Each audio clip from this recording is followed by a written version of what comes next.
சிவபக்தர்கள் அனைவருக்கும் வணக்கம். இன்னைக்கு நம்ம பார்க்கக்கூடிய தலைப்பு ஆழ்வார் திருநகரில் இருக்கக்கூடிய ஆதிநாதரை பற்றி. நவ திருப்பதி தலங்கள்ல ஒன்றாகவும் 108 திவ்ய தேசங்கள்ல ஒன்றாகவும் இருக்கக்கூடிய ஆழ்வார் திருநகரி ஆதிநாதர் கோவிலோட பிரசாதம் வங்கார தோசை. தூத்துக்குடி மாவட்டத்தில் இருக்கக்கூடிய இந்த கோவிலை சுற்றிலும் 20 கிலோமீட்டர் சுற்றளவுல நவ திருப்பதிகள்னு சொல்லக்கூடிய 9 கோவில்கள் இருக்கு. ஆழ்வார் திருநகரி மூலவர் ஆதிநாதருக்கு தினமும் காலையில 6 வங்கார தோசை நெய்வேத்தியமா செய்யப்படுது.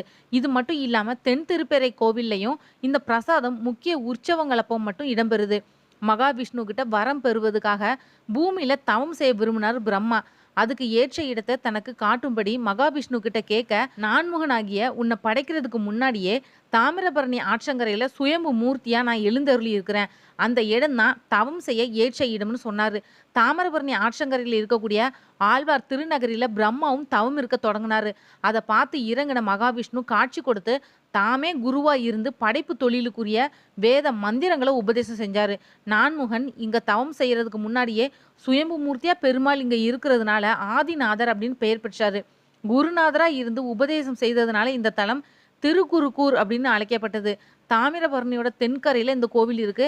5 நிலை ராஜ கோபுரத்தோட கிழக்கு நோக்கினபடி நின்ற கோலத்துல ஸ்ரீதேவி பூதேவியோட காட்சி கொடுக்கிறார் ஆதிநாதர்.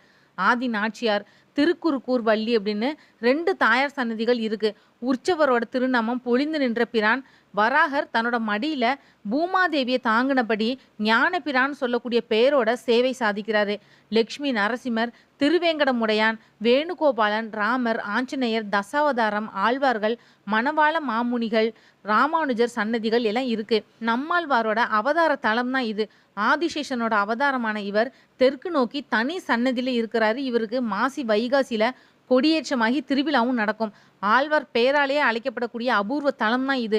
16 ஆண்டுகள் பேசாத குழந்தையா ஒரு புளிய மரத்தோட பொந்துல நம்மாழ்வார் இருந்தாரு. இந்த மரத்துக்கு கீழே நம்மாழ்வார் சன்னதியும் இருக்கு. புளிய மரத்துக்கும் தினமும் பூஜை நடக்குது. இங்க பெருமாள் ஆழ்வாருக்கு முக்கியத்துவம் தரப்படுது. தலவிருட்சம் உறங்கா புலின்னு சொல்லக்கூடிய புளிய மரம். இந்த மரம் பூக்கும் காய்க்கும் ஆனா பழுக்காது. இதோட இலைகள் இரவுல உறங்காது. அதனாலதான் உறங்கா புலி அப்படின்னு சொல்லப்படுது. பிரம்ம தீர்த்தம், தாமிரபரணி இந்த தலத்தோட தீர்த்தங்கள். கோவிலோட மதில் சுவர் மேல வடகிழக்கு மூலையில இருக்கக்கூடிய கருடாழ்வார் ரொம்பவே பிரசித்தி பெற்றவர். கருடாழ்வாருக்கு ஆடி சுவாதி அன்னைக்கு அமிர்த கலசம்னு சொல்லக்கூடிய பிரசாதம் நைவேத்தியமா செய்யப்படுது. பெருமாளுக்கு பங்குனி சித்திரையில திருவிழாவும் ஆழ்வாருக்கு மாசி வைகாசியில திருவிழாவும் நடக்குது.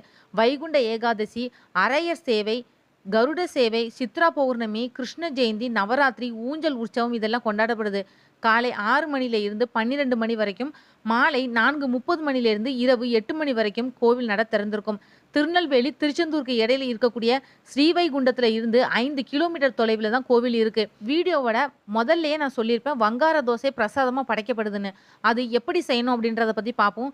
முதல்ல செய்யறதுக்கு தேவையான பொருட்கள் என்னெல்லாம் அப்படின்றத பத்தி பார்த்துடலாம். பச்சரிசி 2 கப்பு, முழு கருப்பு உளுந்து 1 கப்பு, ஜீரகம் 1 டேபிள் ஸ்பூன், மிளகு 1 டேபிள் ஸ்பூன், சுக்கு பொடி 1 டேபிள் ஸ்பூன், வெல்லம் 100 கிராம், நெய் தேவையான அளவு, கல் உப்பும் தேவையான அளவு. செய்முறை என்ன அப்படின்றத பற்றி பார்ப்போம். பச்சரிசி கருப்பு உளுந்த ஒன்றா சேர்த்து களைஞ்சு 4 மணி நேரம் ஊற வைக்கணும்.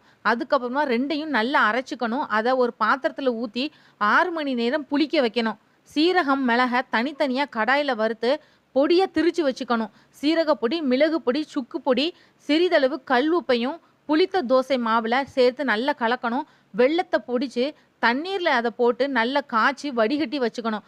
தயாராக இருக்கக்கூடிய தோசை மாவை எடுத்து தடிமனாக ஊற்றி அதுக்கு மேலே தேவையான அளவு நெய்யையும் ஊற்றணும். தோசை பதமாக வெந்து சிவந்ததுக்கு அப்புறமா அதை எடுத்து ஒரு தட்டில் வச்சு அதுக்கு மேலே வெள்ளை கரைசலை கொஞ்சமாக ஊற்றி தேய்க்கணும். வெள்ளை கரைசல் வங்கார தோசைகளை இறங்கி கூடுதல் சுவையை கொடுக்கும்.